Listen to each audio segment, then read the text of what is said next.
Construction যে building, সেই building ভেঙে পড়ে ক্যানিং সাব ডিভিশনের দুজন শ্রমিক মারা গেছেন। দক্ষিণ 24 পরগনার সিআইটিউর প্রতিনিধি দল আজকের ক্যানিং সাব ডিভিশনে বাসন্তী এলাকা সেই অঞ্চলে এসে পৌঁছেছেন। সিআইটিউর সম্পাদক মণ্ডলীর দুইজন সদস্য ইন্দ্রজিৎ সামন্ত এবং আশুতোষ দে এবং খলিল মোল্লা এবং জেলা কমিটির সদস্য প্রিয়ব্রত ঘোষ এবং অভিজিৎ ব্যানার্জি এবং অন্যান্য লোকাল নেতৃত্ববৃন্দ। আমি আশুতোষ দে মহাশয়ের কাছে জানতে চাইব কি কথাবার্তা হলো, কি বললেন বাড়ির লোক, আপনারাই বা কী বললেন সেটা একটু যদি জানান।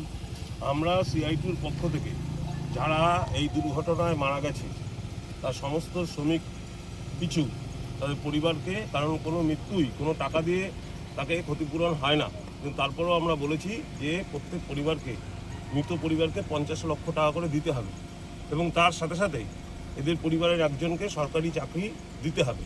এটা আমাদের রাজ্য সিআইটির পক্ষ থেকে সরকারের কাছে আমরা দাবি রেখেছি এবং তারই সূত্র ধরে আজকে আমাদের জেলার এই ক্যানিংয়ে আজকে আমরা এসেছিলাম মৃত পরিবারের সাথে দেখা করতে।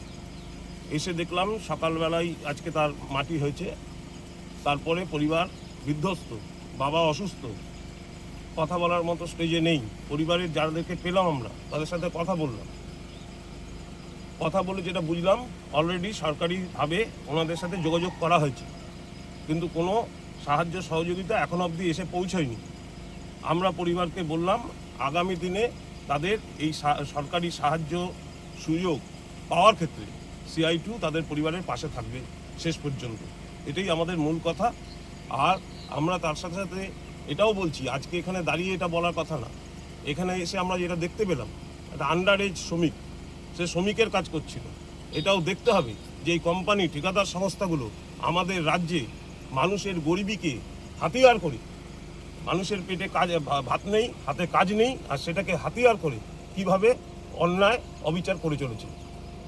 আগামী দিনে এর বিরুদ্ধে আমরা লড়াই আন্দোলন করব, সংগঠিত করব এবং সরকারের, বিশেষ করে সরকারের নতুন সরকার, সেই সরকারের দৃষ্টি আকর্ষণ করছি আমরা। এখানে এসে যে জানতে পারলেন যে প্রথমে বলা হয়েছিল অফিসিয়ালিভাবে 5 জন মারা গেছে, 20 জন অসুস্থ, সে এসএসকেএমে ভর্তি। এই পরিবারেরই শোনা গেল একজন মারা গেছেন আজকে দুপুরবেলা। এ ব্যাপারে আপনাদের কি বক্তব্য?